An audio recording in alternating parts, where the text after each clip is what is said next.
Маданияттуулук дегенде эң эле негизинен коомдо өзүнө жакшы алып жүрүү, башкаларга үлгү болуп, ар кандай жаман тез көрүнүштөрдү жасабай, мисалы үчүн семечко чагып, ыргытпай, ар кандай мусорлорду таштабай, ар дайым жакшы үлгү алып, башкаларга үлгү болуп, өзүнө жакшы алып жүрүү деп эсептейм. Бул негизи маданият коомдо кабыл алынган нормалар да. Ошол нормаларды сактай билүү менен биз адамдар бири бирибиз менен жашап эме кылып күн көрөбүз да. Маданияттуулук деген негизи коомдо өзүн жакшы алып жүрүү. Анан не только өзүнө жакшы алып жүрүү эмес, өзүндө жакшы болгон жакшы сапаттарыны башкаларга үлгү болуп көрсөтүү.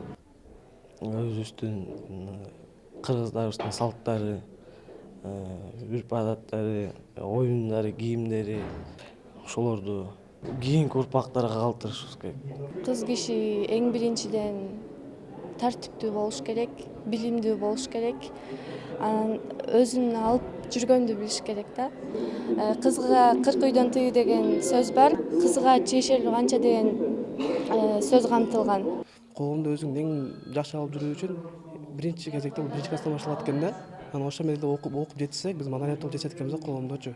Билим алуу бул аябай чоң бир маданият да, адам өзү жетишине, азык алышына бул маданият, бул билим менен башталат да. Жеке адамдын маданияты болсо, өзүнүн тарбиясына жана коомдон алган тарбиясына карап, өзүнүн маданиятын өнүктүрөт деп ойлойм.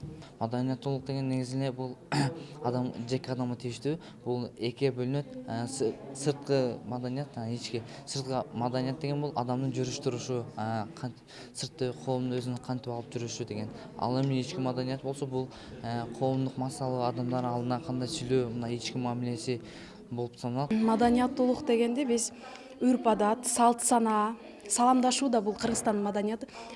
Биздин эң жакшы жылдардан болуп, быйылкы жыл 2016-жыл тарых жана маданият жылы деп белгиленди.